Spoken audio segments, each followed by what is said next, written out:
দর্শক আসসালামু আলাইকুম।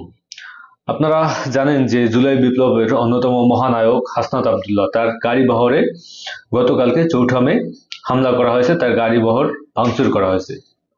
তো সেই জায়গা থেকে একজন ছাত্রদল নেতা তিনি কিন্তু ফেসবুকে পোস্ট দিয়েছেন, তার ভেরিফাইড ফেসবুকে পোস্ট দিয়েছিলেন যে হাসনাত আবদুল্লাহর উপর যারা হামলা করেছে তাদেরকে সর্বাত্মক সাহায্য সহযোগিতা করার জন্য। আমি একটু নিউজটা পড়ছি বাংলাদেশ টাইমস থেকে। ক্ষমা চাইলেন হাসনাতের হামলাকারীদের জন্য সাহায্য চাওয়া সেই ছাত্রদল নেতা।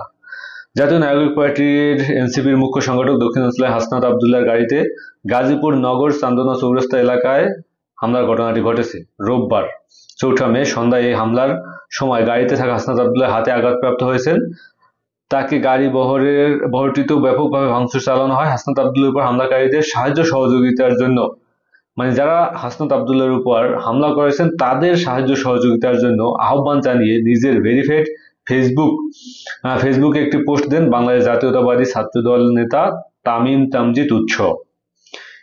এদিকে তামিম তামজিদ উৎসের এমন মন্তব্যের ক্ষোভ প্রকাশ করেছেন অনেকেই, তার মন্তব্যের স্ক্রিনশটে সামাজিক যোগাযোগ মাধ্যমে ছড়িয়ে পড়েছে। পরে তিনি এই পোস্টের জন্য ক্ষমা চেয়েছেন ছাত্রদল নেতা তামিম তামজিদ উৎস।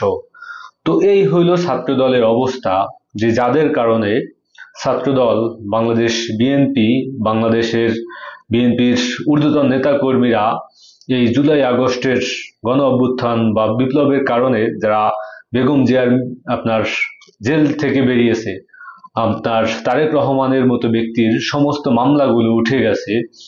অনেকে সেই যে সালাউদ্দিন আহমেদ, তিনি ভারত থেকে বাংলাদেশে ফিরে আসতে পেরেছে, এবং আপনারা জানেন যে রুহুল কবির রেজভিও তৎকালীন সময় জেলে ছিলেন, জেল থেকে বেরিয়ে এসেছে।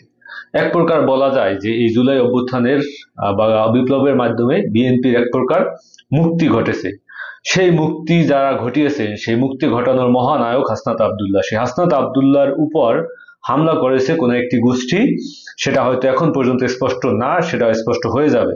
কিন্তু তাদেরকে সাহায্য সহযোগিতা করার জন্য এরকমের ছাত্রদল নেতা তারা ফেসবুকে পোস্ট দেন, মানে হামলাকারীদেরকে।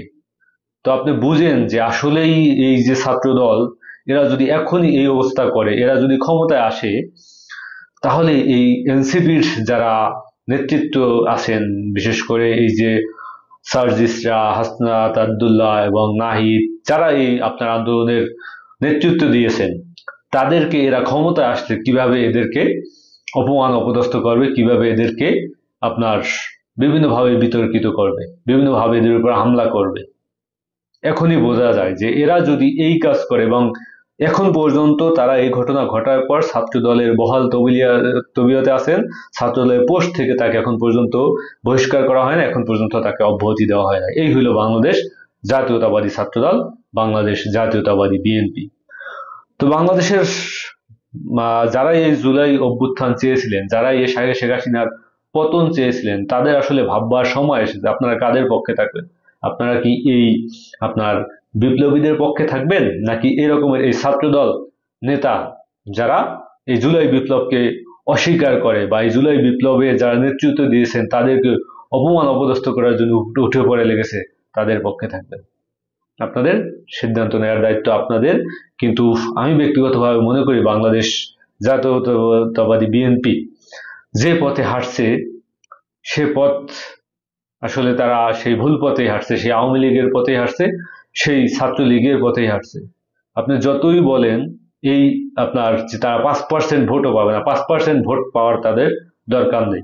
বাংলাদেশের এই জুলাই অভ্যুত্থানে যে বিপ্লবী ভূমিকা যারা পালন করছে, শুধুমাত্র তারা এই ছাত্র বা এই ছাত্রদের যে নতুন দল, এই নতুন দলে তাদের একটা অংশ অবশ্যই যুক্ত হবে, এবং যুক্ত হলে এবং তাদেরকে ট্যাকেল দেওয়ার মতো ক্ষমতা, এই বিপ্লবীদেরকে ট্যাকেল দেওয়ার মতো ক্ষমতা খুব কম রাজনৈতিক দলেরই আছে। যারাই এখন নির্বাচনের জন্য বারবার চিল্লাপাল্লা করতেছেন যে মাঠে নামবেন, মাঠে নামবেন, নামেন মাঠে, দেখেন আপনাদের পিছনে কয়জন আছে আর এনসিপির পিছনে কয়জন আছে। তারা ইতিমধ্যে আপনারা দেখছেন যে হাসনাত আবদুল্লাহর প্রতি আক্রমণ করার ফলে বিভিন্ন ইউনিভার্সিটিতে, বিভিন্ন আপনার জায়গায়, জেলা উপজেলা পর্যায়েও আন্দোলন হয়েছে, তারা এর তীব্র প্রতিবাদ জানিয়েছে, প্রতিবাদ মিছিল হয়েছে।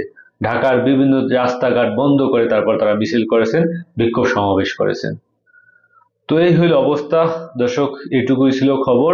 তো খবরটা আমাকে যথার্থ আহত করেছে যে ছাত্রদলের সাথে ছাত্রদল এনসিপিদের সাথে কাঁধে কাঁধ রেখে শেখ হাসিনার পতন ঘটিয়েছে, সে জায়গায় তাদের এরকমের উদ্ধর্তপূর্ণ আচরণ বা এই এনসিপির নেতাকর্মীদের প্রতি এরকমের আচরণ মোটেই কাম্য নয়। এটা আমরা আসলে ছাত্রদলের কাছ থেকে আশা করি নাই।